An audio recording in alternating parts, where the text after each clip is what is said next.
President Donald Trump says an agreement has been reached between the United States and Iran. የዓለም መርከቦች ሆይ ሞተሮቻችሁን አስነሱ፣ ነዳጁም ይፍሰስ። የአሜሪካው ፕሬዝዳንት ዶናልድ ትራምፕ ዓለምን ያስገረሙበት አዲሱ ሰበር መግለጫቸው ነው። ከወራት ደም አፋሳሽ ውጥረትና ከበርካታ የዲፕሎማሲያዊ ውድቀቶች በኋላ ዋሽንግተንና ቴህራን በመጨረሻ ለቀጣይ 2 ወራት ጦርነቱን የሚያቆም ታሪካዊ የማዕቀፍ ስምምነት ላይ ደርሰዋል። ነገር ግን ይህ ስምምነት እውነት መካከለኛው ምስራቅን ወደ ዘላቂ ሰላም የሚመራ ነው ወይስ ችግሮችን ወደፊት የመግፋት ጊዜያዊ ስልት? ከበስተጀርባው ስላሉት ምስጢራዊ የቃላት መፋለሶች፣ ስለ እስራኤል ቁጣና ስለ ቀጠናው የፖለቲካ መናወጥ ዝርዝር እውነታን እነሆ ይዘንላችሁ ቀርበናል። Thought I was going to start a war. Let me tell you something. I'm going to stop World War III. ትናንት እሁድ በዋሽንግተን አቆጣጠር ከቀኑ 5 ሰዓት ተኩል ግድም የአሜሪካው ፕሬዝዳንት ዶናልድ ትራምፕ በራሳቸው የማህበራዊ ሚዲያ ገጽ ላይ ትሩዝ ሶሻል ላይ በእንግሊዝኛ የካፒታል ፊደላት ከኢራን እስላማዊ ሪፐብሊክ ጋር የተደረገው ስምምነት አሁን ተጠናቋል ሲሉ በይፋ አወጁ። ይህ ሰበር መግለጫ ከመውጣቱ ከጥቂት ጊዜያት ቀደም ብሎ በሁለቱ ሀገራት መካከል በአማላጅነት ስታገለግል የነበረችው የፓኪስታን ጠቅላይ ሚኒስትር ሼህባዝ ሸሪፍ ሰኞ በማለዳው በሁለቱ ወገኖች መካከል ስምምነት ላይ መደረሱን ለዓለም አብስረው ነበር። ይህ አሁን የተደረሰው ስምምነት የመጀመሪያው ደረጃ ማዕቀፍ ስምምነት ወይንም የመግባቢያ ስምምነት ሲሆን ይፋዊ የፊርማ ስነ ስርዓት በመጪው አርብ በገለልተኛዋ ስዊዘርላንድ ሀገር በይፋ ለመፈረም ቀጠሮ ተይዞለታል።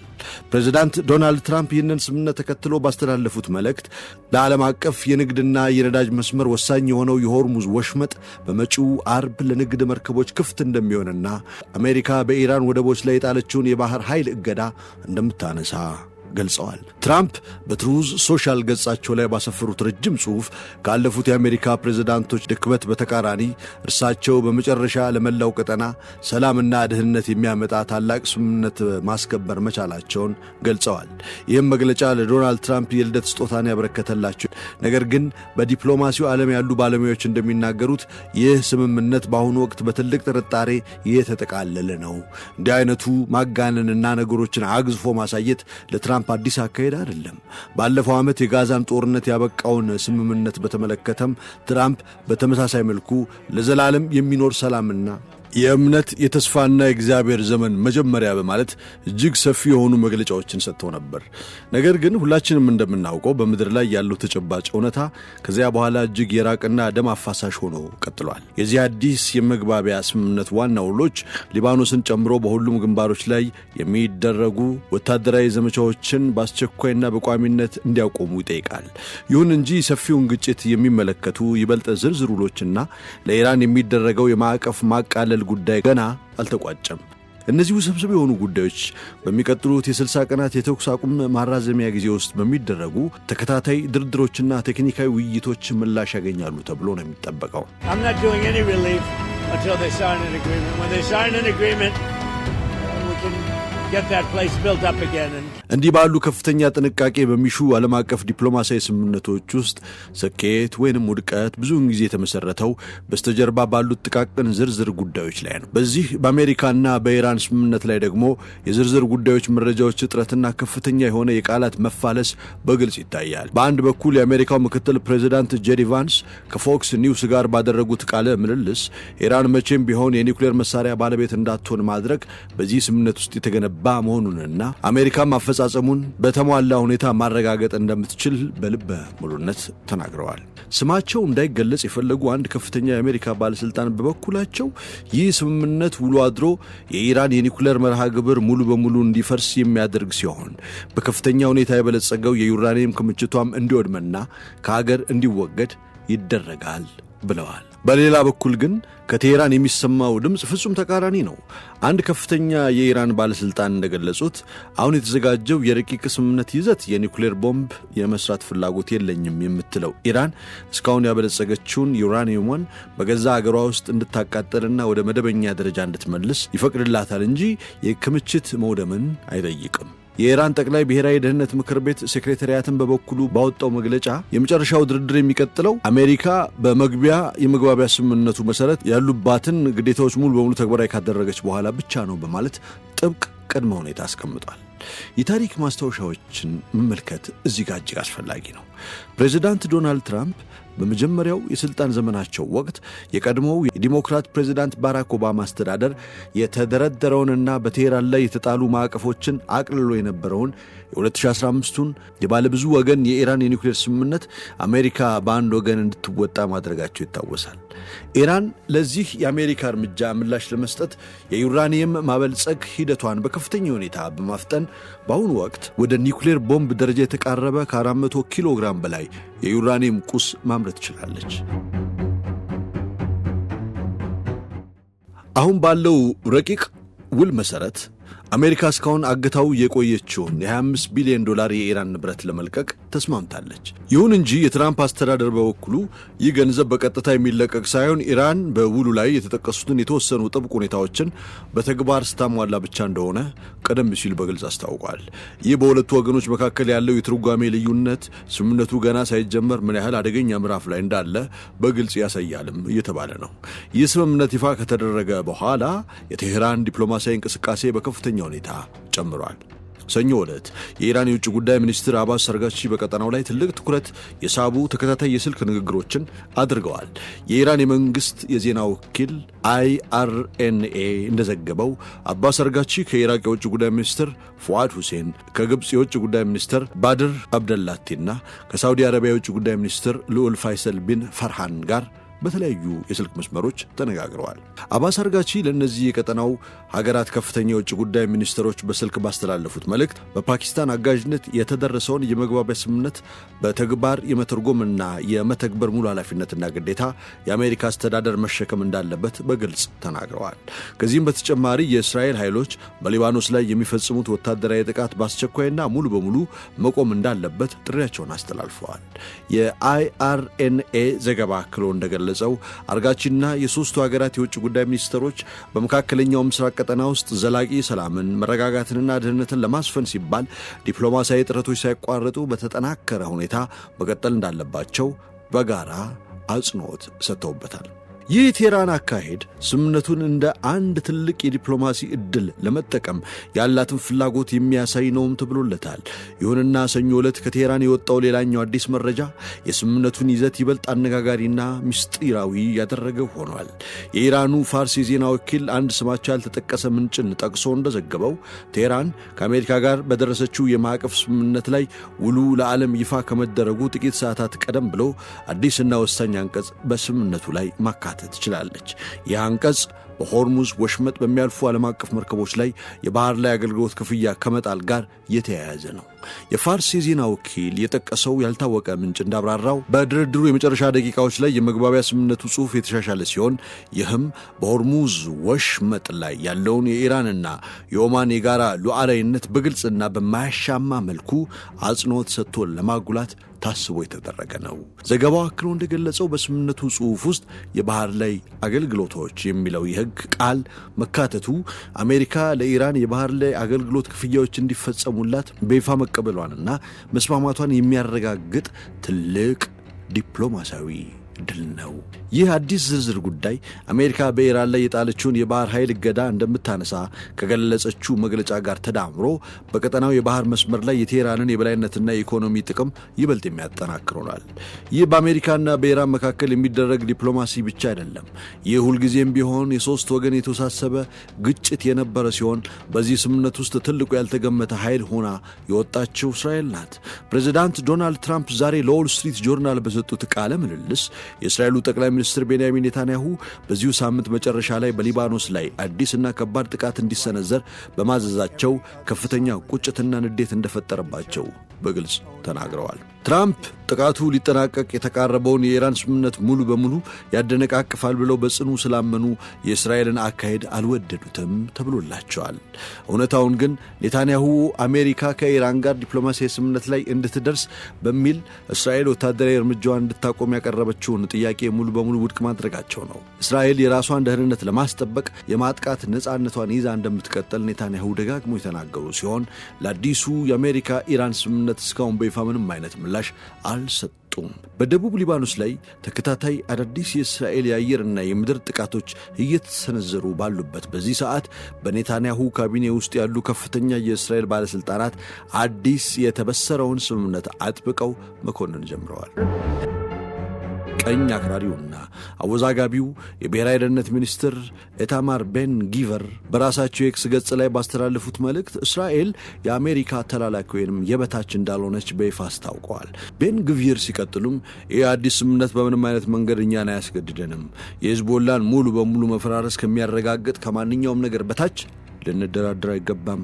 ጀግኖች ተዋጊዎቻችን በደማቸው ከተቆጣጠሩትና ከሽብር መሠረተ ልማት ካጸዱት ማናቸውም የደቡብ ሊባኖስ ግዛት ማፈግፈግ የለብንም ሲሉ ጽፈዋል። የእስራኤል የፋይናንስ ሚኒስትሩ በዛሌል ሲሞትሪች በበኩላቸው ደግሞ ይህ ስምምነት ለእስራኤል ደህንነትና ለመላው ነፃ ዓለም እጅግ መጥፎ ነው ያሉ ሲሆን የኢራንን አምባገነን ገዢ አካል ለመጣል የሚያደርጉትን ዘመቻ በራሳቸው መንገድና በተለያዩ የፈጠራ ስልቶች ለመቀጠል እንደሚገደዱ በይፋ አስታውቀዋል።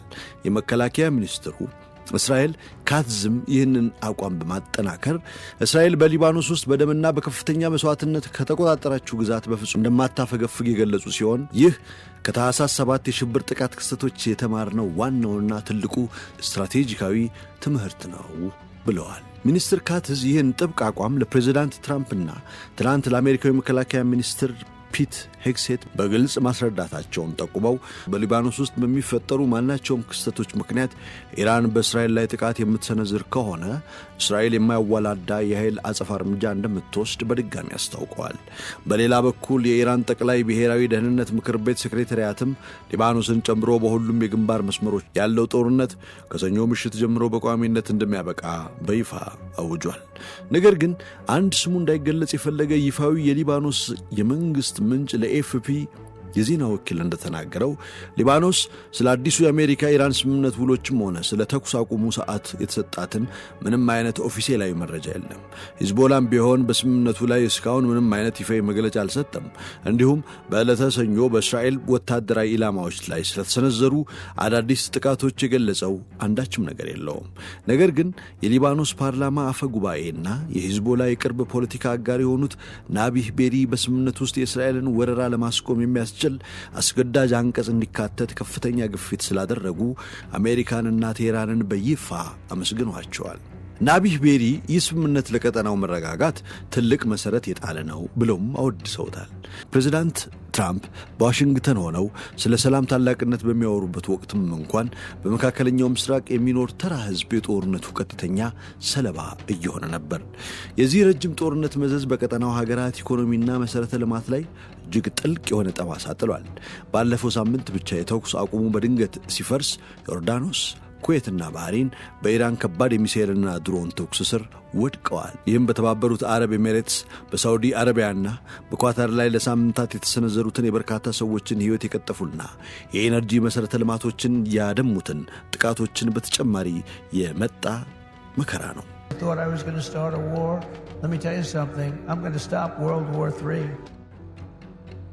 ይህ ቀውስ በዓለም አቀፍ የንግድ ገበያ ላይ ያስከተለው ኪሳራ በቀላሉ የሚገመት አይደለም። ለምሳሌ ከኳታር ዓለም አቀፍ አቅርቦት ውስጥ 17 በመቶ የሚሆነው የቀለጠ የተፈጥሮ ጋዝ በዚሁ ግጭት ምክንያት ከገበያ ጠፍቷል። የዓለም የንግድ መተላለፊያ የሆነው የሆርሙዝ ወሽመጥ መዘጋቱ የሳውዲ አረቢያን የረጅም ጊዜ የኢኮኖሚ ቅድሚያ የሚሰጣቸውን ጉዳዮች ወዲያውኑ እንዲቀይሩ አስገድዷቸዋል። ሳውዲ አረቢያ ግዙፍ የሀገር ውስጥ ገንዘቧን ከመደበኛ ፕሮጀክቷ ቀንሳ ይበልጥ አስተማማኝ የሆኑ እንዳዳዲስ ወደቦችና የዲጂታል ዳታ ማዕከላት ያሉ መሠረተ ልማቶችን ለመገንባት በአስገዳጅ ሁኔታ እንድታውል ሆናለች። የቀጠናው የቱሪዝምና የንግድ ማዕከል የሆነችው ዱባይም በተመሳሳይ ከፍተኛ ጫና ውስጥ ትገኛለች። የዓለም ዋና ዋና የአየር መንገዶች ወደ መካከለኛው ምስራቅ የሚያደርጉትን በረራዎች ደህንነቱ እስኪረጋገጥ ድረስ ማገዳቸውን የቀጠሉ ሲሆን በዚህም ምክንያት በዱባይ አጠቃላይ ኢኮኖሚ ላይ ከፍተኛ መኮማተርና የገቢ መቀነስ እንዳለም የምጣኔ ሀብት ባለሙያዎች እየተነበዩ ነው። በዚህም ምክንያት ከ120 ቢሊዮን ዶላር በላይ ታጣለች ተብሎ ተገምቷል። እርግጥ ነው ይህ አዲስ የስምምነት ዜና እንደወጣ የዓለም የነዳጅ ገበያ ፈጣን ምላሽ ሰጥቷል። የብሬንት ድፍድፍ ነዳጅ እሴት ሰኞ ዕለት በማለዳው የንግድ ልውውጥ ላይ ወዲያውኑ የ4% ቅናሽ አሳይቷል። የዓለም ታዋቂ ኩባንያዎች የአክሲዮን ገበያን በከፍተኛ ሁኔታ ጨምሯል። ነገር ግን የኤነርጂ ገበያ ባለሙያዎች ለአጠቃላዩ ማህበረሰብ ጠንከር ያለ ማስጠንቀቂያ እየሰጡ ነው። በባህር ላይ የተከማቹትን በርካታ ግዙፍ የነዳጅ ጫኝ መርከቦች በደህንነት ማስተናገድ፣ በባህረ ሰላጤው ውስጥ የተነደፉትን የባህር ውስጥ ፈንጆች ማጽዳትና መደበኛውን የነዳጅ ማጓጓዝ እንዲሁም ማምረት ሂደት ወደ ቀድሞ ቦታ መመለስ በርካታ ሳምንታት ሊወስድ ይችላል። ስለዚህ የነዳጅ አቅርቦትና ዝውውሩ ፕሬዚዳንት ትራምፕ እንዳሉት ወዲያውኑ በአንድ ጀንበር ወደ ቀድሞው ደረጃ ይመለሳል ተብሎ አይጠበቅም። ለመሆኑ ይህ ከኢራን ጋር የተደረገው አስገራሚ ስምምነት ለምን በዚህ ሰዓት መጣ? መልሱ ያለው በአሜሪካ ውስጥ ፖለቲካ ውስጥ ነው። ይህ ጦርነት በአገር ውስጥ ለፕሬዚዳንት ዶናልድ ትራምፕና በኮንግረስ ውስጥ ላሉት የፓርቲያቸው አጋር ሪፐብሊካኖች ትልቅ የፖለቲካ ዕዳና ከባድ ጫና እየሆነባቸው መጥቶ ነበር። በአሜሪካ የኑሮ ውድነትና ከፍተኛ የኤነርጂ ዋጋ ምክንያት የሕዝብ ቅሬታ በከፍተኛ ሁኔታ እየጨመረ መጣ ሲሆን ይህ የገንዘብ ችግር አለመቃለሉ መጪው የኖቬምበር የአሜሪካ የኮንግረስ አጋማሽ ምርጫ ከመደረጉ በፊት በሪፐብሊካን ፓርቲ ዕድል ላይ ትልቅ ተጽዕኖ ይኖረዋል። የአሜሪካው ምክትል ፕሬዚዳንት ጄዲ ቫንስ ይህንን እውነታ በይፋ አምነዋል። ቫንስ ለአሜሪካ ሕዝብ ባስተላለፉት መልእክት እናመሰግናለን ያሉ ሲሆን ይህ በመካከለኛው ምስራቅ የነበረው ጦርነት በከፍተኛ የኤነርጂና የነዳጅ ዋጋ ምክንያት ለብዙ ሚሊዮን አሜሪካውያን ቤተሰቦች ያስከተለውን ከባድ የኢኮኖሚ ጉዳት አምነዋል። አሁን ግን በዚህ ስምምነት ምክንያት በአሜሪካ ውስጥ የኤነርጂ ዋጋ መውረድ እንደሚጀምር ቃላቸውን ሰጥተዋል። I'm not doing any relief until they sign an agreement. When they sign an agreement, we can get that place built up again. በቅርብ ጊዜ የወጡ የሕዝብ አስተያየት ጥናቶች እንደሚናገሩት ትራምፕና የሪፐብሊካን አስተዳደር ከጊዜ ወደ ጊዜ እየተቆጣና እየተማረረ ከመጣ የሀገር ውስጥ ሕዝብ ጋር እየተጋፈጡ ነው። የታዋቂው የዩጎቭ የሕዝብ አስተያየት ጥናት እንዳመለከተው በአሁኑ ወቅት 63% የሚሆኑት አሜሪካውያን ፕሬዚዳንት ዶናልድ ትራምፕ የአገሪቱን ኢኮኖሚ በያዙበት መንገድ ፍጹም እንደማይስማሙ በግልጽ ተናግረዋል። በተጨማሪም 57% የሚሆኑት አሜሪካውያን የአገሪቱ አጠቃላይ ኢኮኖሚ ከቀን ወደ ቀን እየተበላሸና እየወረደ እንደሆነ ይሰማቸዋል። ስለዚህ የእሁዱ የአሜሪካና የኢራን ስምምነት የነዳጅ ዋጋ በከፍተኛ ሁኔታ በማውረድ የአገር ውስጥ የኢኮኖሚ ጫናውን ለማቅለል ከረዳ ይህ ለትራምፕ አስተዳደር ምርጫው ከመድረሱ በፊት ነገሮች እየተሻሻሉ መሆናቸውን ለሕዝብ የሚያሳይ ተጨባጭ የፖለቲካ አካሄድ ይሆንላቸዋል። ከበርካታ ያልተሳኩ ሙከራዎች በኋላ አሜሪካና ኢራን በመጨረሻ ጦርነቱ ለተጨማሪ 2 ወራት ለማቆም ዓለም አቀፍ የነዳጅ ዋጋን ለማረጋጋትና በቴህራን የኒውክሌር መርሃ ግብር ላይ ዝርዝር ድርድሮችን እንደገና ለመጀመር የሚያስችል ማዕቀፍ ስምምነት ላይ እየደረሱ ይመስላል። ትራምፕ በተለመደው አካሄዳቸው ከስምምነቱ መነገር በኋላ በሰጧቸው በርካታ ቃለ ምልልሶች ላይ ቴህራን የስምምነቱን ግዴታዎች የማታከብር ከሆነ ተጨማሪ የአሜሪካ ወታደራዊ እርምጃ ሊወሰድ እንደሚችል በድጋሚ አጽንኦት ሰጥተውበታል። ለአንድ ጊዜ ያህል የትራምፕ አስተዳደርና ኢራናውያን በአንድ ሐሳብ ላይ ተስማምተዋል። ሁለቱም ወገኖች ኦፊሴላዊው የፊርማ ስነ ስርዓት በመጪው አርብ እንደሚፈጸም ያወጁ ሲሆን ምንም እንኳን የስምምነቱ ትክክለኛ ጽሑፍ እስካሁን ባይታተምም ሁለቱም ወገኖች አጠቃላይ መለኪያዎቹን በወፍ በረር አስቀምጠዋል። ይህ የማዕቀፍ ስምምነት ለሳምንታት ሲዘገብ ከነበረው ጋር ተመሳሳይ ነው። የአሜሪካ ባህር ኃይል በኢራን ወደቦች ላይ የጣለውን እገዳ የሚያነሳ ሲሆን በምላሹም ቴህራን በሚቀጥሉት 30 ቀናት ውስጥ የሆርሙዝ ወሽመጥን ክፍት ታደርጋለች። ኢራናውያን በበኩላቸው ዋሽንግተን በአሜሪካ ማዕቀፍ ምክንያት በውጭ አገር ባንኮች ታግዶ የነበረውን የቴህራን በቢሊዮን የሚቆጠር ዶላር ገንዘብ መልቀቅ መስማማቷን ይሞግታሉ። ነገር ግን የትራምፕ አስተዳደር እስካሁን እነዚህን አባባሎች አላረጋገጠም። በመጀመሪያ ላይ ሚያዝያ 8 የተፈረመው የተኩስ አቁም ስምምነት አሁን በይፋ ተጨማሪ 60 ቀናት ይራዘማል። እንዲሁም ለቴህራን ደስታ በሆነ መንገድ የተኩስ አቁም በእስራኤልና በሊባኖስ ሂዝቦላ መካከል ያለውን ውጊያም ያጠቃልላል። በራሱ ሲታይ ውጊያውን ቢያንስ ለተጨማሪ 2 ወራት ለማቆም ለሁለቱም ወገኖች ድል ነው። ጦርነቱ እያንዳንዱን ተፋላሚ ወገን በከፍተኛ ሁኔታ ጎድቶታል። ከ7500 በላይ ሰዎች ተገድለዋል። ኢራንም በየሳምንቱ በቢሊዮን የሚቆጠር ዶላር የነዳጅ ገቢ እያጣች ነው።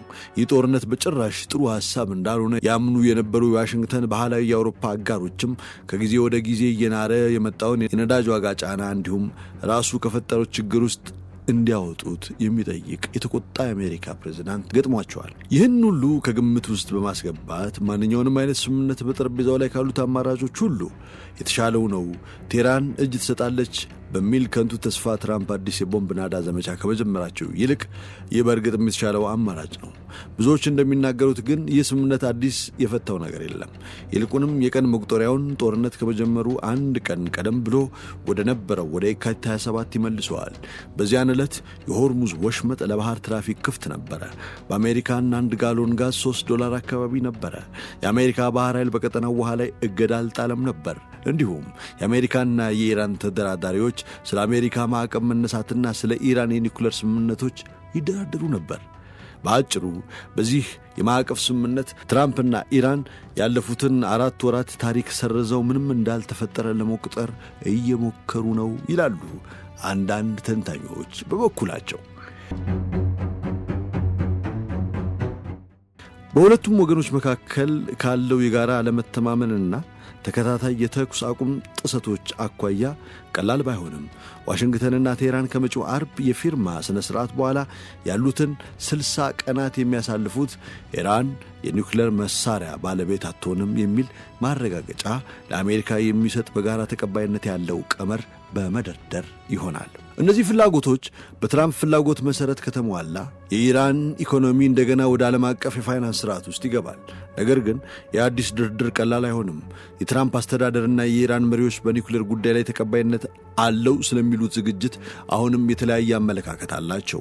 ዋይት ሃውስ ኢራን ቢያንስ ለ20 ዓመታት ያህል ማንኛውንም የማበልጸግ ሥራ እንድታቆም ይጠብቃል። ቴህራን ግን ይህንን ለማድረግ ፈቃደኛ የሆነችው ለ10 ዓመታት ብቻ ነው። ትራምፕ ኢራን ያበለጸገችውን የዩራኒየም ክምችት ሙሉ በሙሉ እንድታስወግድ ይፈልጋል። ኢራናውያን ግን ወደ ዝቅተኛ ደረጃ ለማቅለጥ ብቻ ነው ፈቃደኛ የሆኑት። ኢራን በዓለም ዙሪያ ባሉ ባንኮች የታገደውን ገንዘብ ወዲያውኑ ማግኘት፣ የአሜሪካ ማዕቀብ መነሳቱንና የኢራን ድፍድፍ ነዳጅ እንደገና ወደ ውጭ መላክ እንዲቻል ጊዜያዊ የአሜሪካ ፈቃዶችን ትፈልጋለች። ዋይት ሃውስ ግን እነዚህን የፋይናንስ ገደቦች ለኢራን ደረጃ በደረጃ እንዲለቀቁና የኢራን የኒውክሌር ኃላፊነቷን በመወጣት ላይ የተመሰረተ እንዲሆን ይፈልጋል። ይህ ሁሉ ሥራ ማዕቀፉ በሚደነግገው መሠረት በ60 ቀናት ውስጥ ሊጠናቀቅ ይችላል። እድሉ በጣም ጠባብ ነው የሚሉ ድምፆች በርከት ብለው ይሰማሉ። በሴንትሪፊዩጂ ማምረቻና በማበልጸግ ምርት ላይ ገደቦችን ለመደርደር 3 ዓመታት የፈጀበት ሲሆን በሂደቱም በርካታ ማራዘሚያዎች አስፈልገው ነበር። በጣም ትዕግስት የሌላቸውና በተደጋጋሚ ጊዜ የተታለሉ እንደሆነ የሚያስቡት ትራምፕ ለአንድ ሙሉ 60 ቀናት ይቅርና ለበርካታ ዓመታት ይጠብቃሉ ብሎ ማሰብ ደግሞ እጅጉን ከባድ ነው። በአንድ በኩል ትራምፕ ከፊት ካሉት አማራጮች ሁሉ መጥፎ ያልሆነውን መምረጣቸው የተወሰነ ምስጋና ሊሰጣቸው ይችላል።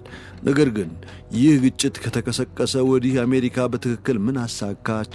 ታዛቢዎቹ እንደሚሉት ይህንን ጥያቄ ለመጠየቅ መገደዳችን ራሱ ጦርነቱን በራሱ ምን ያህል ግዙፍ ስህተት እንደነበረ ማረጋገጫ ነው። ታዋቂው ደራሲ ፍራንክ ማክኮርት ኤንጅል ሳሽ በተሰኘ ዝነኛ መጽሐፉ ላይ የሰው ልጅ ለመግደል ብዙ ነገር ያስፈልጋል የሚል አስደንጋጭ ሐረግ ጽፎ ነበር። ምንም እንኳን ይህ ሐረግ ተስፋ አስቆራጭ ቢመስልም ደራሲው እየተናገረ የነበረው ስለ ሰው ልጅ የመጽናት አቋም ነበረ። ነገር ግን የሰው ልጅ ስቃይን የመለማመድ አቅም ሌላኛው ጨለማ ገጽታ የትኛውም ያህል ከባድ ስቃይ በእኛ ላይ ተጭኖ ሲቆይ ውሎ አድሮ እንደ መደበኛ የዕለት ተዕለት ሕይወት ተደርጎ መወሰዱ ነው። ዓለም ምክንያታዊ ካልሆነ የፖለቲካ መሪዎች ውጤትን በሚጠባበቅበት በዚህ ወቅት በመካከለኛው ምስራቅ ምድር ላይ የቦምብ ናዳ የሚወርድባቸው በሚሊዮኖች የሚቆጠሩ ንጹሕ ሕዝቦች ሽብርን እንደ ሕይወት አካል አድርገው ለመቀበል ተገደዋል። ምንም እንኳን የፕሬዝዳንት ዶናልድ ትራምፕ ትላልቅ የፖለቲካ ግቦች ለአሁኑ ሙሉ በሙሉ ባይሳኩም ይህ አዲስ የአሜሪካና የኢራን ስምምነት ቢያንስ አሜሪካ ከመረጠችው መጥፎ አማራጭ የተሻለውን ለመምረጥ መሞከሯን ያሳያል። እናስ ይህ ስምምነት በመካከለኛው ምስራቅ ሰማይ ስር የሰላም ጮራ ይፈነጥቃል ወይንስ ደግሞ ከባድ ማዕበል ከመምጣቱ በፊት ያለ ጊዜያዊ ጸጥታ ይሆን? እዚህን የታሪክ ምዕራፍ ቀጣይ ሂደት አብረን የምናየው ይሆናል። ይህ ስምምነት የሰላም መጀመሪያ ይሁን ወይንም ደግሞ የ60 ቀናት ጊዜ መግዣ፣ እውነታው ውሎ አድሮ መውጣቱ አይቀሬ ነውና። ቸር ሰንብቱ የሳሎን ቤተሰቦች።